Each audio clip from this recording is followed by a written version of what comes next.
Tawuran, geng motor, narkoba, anak-anak muda makin banyak yang terlibat kejahatan di usia belasan tahun. Jawa Barat sebagai provinsi dengan penduduk terbanyak di Indonesia jadi salah satu wilayah paling terdampak. Tapi siapa sangka, Gubernur Jawa Barat justru mengambil pendekatan yang berbeda. Anak-anak ini bukan dikurung, tapi dikirim ke barak, dilatih, diperbaiki, dibentuk ulang. Inilah program yang katanya bikin banyak anak-anak muda berubah total, cuma dalam waktu beberapa bulan. Apa sih sebenarnya isi dari program ini? Kenapa bisa viral? Dan berhasilkah? Yuk kita bahas. Jawa Barat punya lebih dari 48 juta penduduk, dan mayoritasnya adalah anak muda. Tapi angka tawuran pelajar dan keterlibatan remaja dalam tindakan kriminal juga tinggi. Data dari kepolisian menunjukkan bahwa ratusan kasus melibatkan anak usia di bawah 18 tahun. Ada yang membawa senjata tajam, ada yang jadi pengedar, bahkan ada yang sudah jadi residivis sebelum lulus SMP. Masalahnya bukan cuma karena mereka jahat, tapi banyak dari mereka berasal dari keluarga bermasalah, lingkungan toksik, atau nggak pernah punya sosok pembimbing. Melihat kondisi ini, Gubernur Jawa Barat, Deddy Mulyadi bersama timnya menggagas program rehabilitasi sosial berbasis kedisiplinan militer. Program ini bukan hukuman, tapi lebih mirip pelatihan intensif untuk membentuk ulang karakter anak-anak yang bermasalah. Pesertanya anak-anak yang terjaring operasi, laporan masyarakat, atau rekomendasi dari sekolah dan dinas sosial.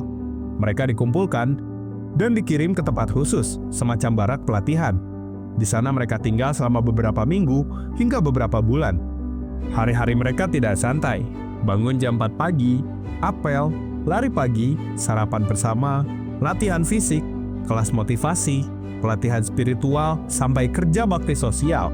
HP disita, tidak ada rokok, tidak ada yang keluar tanpa izin, semua serba disiplin. Banyak yang awalnya ngamuk, stres, bahkan coba kabur. Tapi setelah seminggu mereka mulai berubah. Mereka diajak berbicara, dikenalkan pada nilai-nilai tanggung jawab, rasa hormat, dan arti hidup. Dan perlahan mereka mulai membuka hati. Program ini dijalankan oleh Dinas Sosial Jawa Barat berkolaborasi dengan TNI, psikolog, guru, relawan, bahkan tokoh agama. Pendekatannya tidak cuma keras, tapi juga penuh pendekatan psikologis dan spiritual. Tujuannya bukan menakut-nakuti, tapi menyembuhkan, memberi jalan baru buat anak-anak yang tersesat. Tapi tentu saja, program ini tidak luput dari kritik.